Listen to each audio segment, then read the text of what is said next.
Hello, and welcome to the latest Lukozer retro game review video.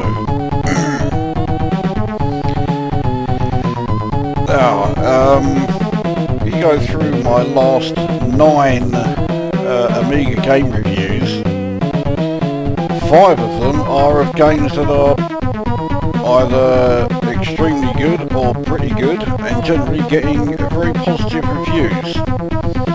Some of you are probably not used to me doing so many positive reviews, so I thought it's time to redress the balance, and there is no better title for doing that than this contemptible fucking sack of cunt.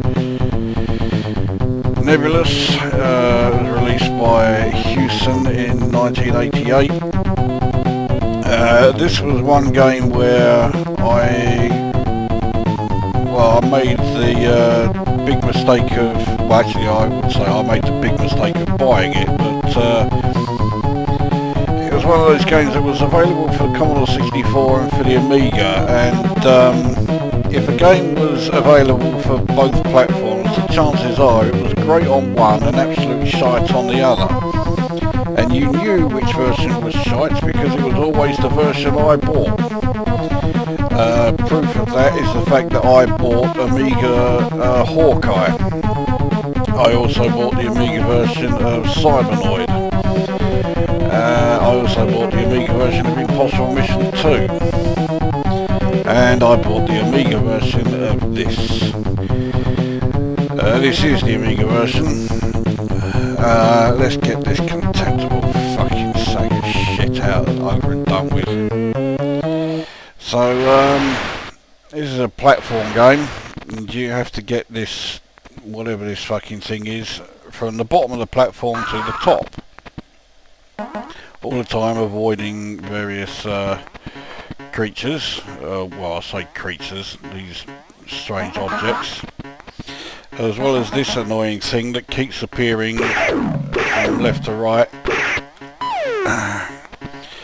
And you also have to avoid or watch out for the extremely unresponsive nature of some of the controls. You also have to watch out that sometimes you have to be absolutely pinpoint with your where you position yourself when it comes to trying to avoid some of these things. On top of all that, there is then the small matter of that countdown, and whenever you get pretty close to completing this particular tower, then the countdown comes along and says, oh no, you're not going to complete this, we're going to fuck you off by having you running out of time. Right, so this is the bit where I usually fuck it up. So now we need to jump over there. And now we've got this thing coming back, so we go through there to avoid it. Now come back where we're supposed to.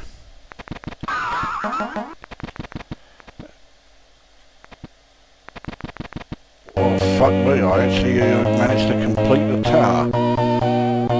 That is the first time in I don't know how long that I've been able to do that. So anyway, you get into your submarine thing and you piss off to the next place. But now we are in the next section where we are heading towards the next tower. We're trying to catch as many of these fish as we can. Once you've caught them in the bubble, you then have to catch them in your submarine, which supposedly was supposed to be easy, but isn't. So now, right, I don't know which way to go, but I'm sure I'll go the wrong way because the floor will disappear and you'll fall down like that. So obviously I have to go this way, and I have to jump over that gap, which means having to try and negotiate the oh fuck it, I was not in line with that fucking thing. Fuck off. Oh, right, okay, let's have one more go. So what do I think of it? Well, you've probably got a pretty good idea, but we'll go through everything. Graphically, it's reasonable, I guess. It's nothing remarkable. I mean, they're certainly like clear enough. They're defined well enough. Yeah, they do the job. Sound-wise, the sound I find very irritating. Because it just had I was pressing fire button and it didn't do anything. So it knocks you down like a certain level, and there's no set pattern as to how far they will knock you down. So you can't just say, oh well, it's only going to knock me down, you know, like a small way. No, because you can guarantee that the second thing or whatever that hits you will knock you down a hell of a lot further than, you know, it would normally. So anyway, yeah, the sound I find irritating, which leads to gameplay. The gameplay is utterly contemptible. This is the most annoying and frustrating game I have played in a fucking long time. It doesn't help that the controls are utterly unresponsive, especially the fire button, which doubles as the jump button. So the thing that you really need working properly.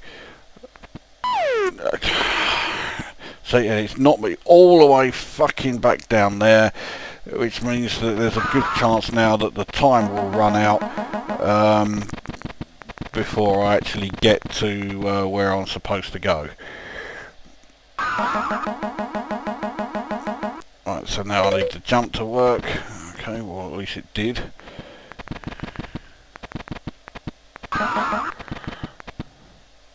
That will... It's not supposed to hit me, but it almost certainly would have done. So there you go, I've actually completed that tower again.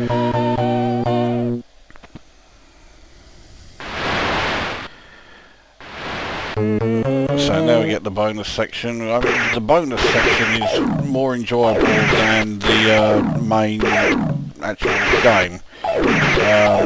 Which isn't because this is particularly well done, it's just that the main game itself is so fucking frustrating and annoying that it makes me hate anything within 20 light years of me.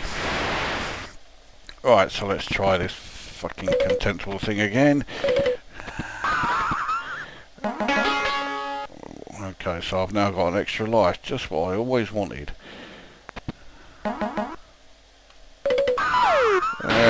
Yeah.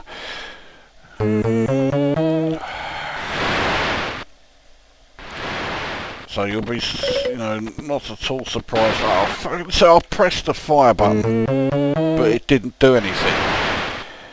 So you've got a game which is, you know, designed to be total frustration, and then just to add to the experience, it has unresponsive jump or fire controls, and it's just utterly contemptible in pretty much every conceivable way. I scored this game 0. In fact, no, I put it in the minuses. I scored this game minus... I score it minus 9 out of 10. I hate this game with a passion. I hate it with every fibre of every molecule of my being. And I remember quite distinctly that when I had this game back in the day, I snapped the disc.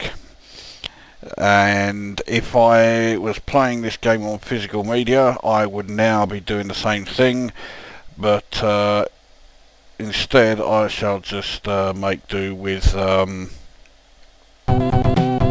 deleting this disc image. So there you go, Nebulus 9 or minus 9 out of 10, a fucking contemptible heap of shit, and I have nothing but the utmost contempt for everybody who had anything to do with this, particularly John M. there you go, that brings this video to an end, and we will see you at the next one.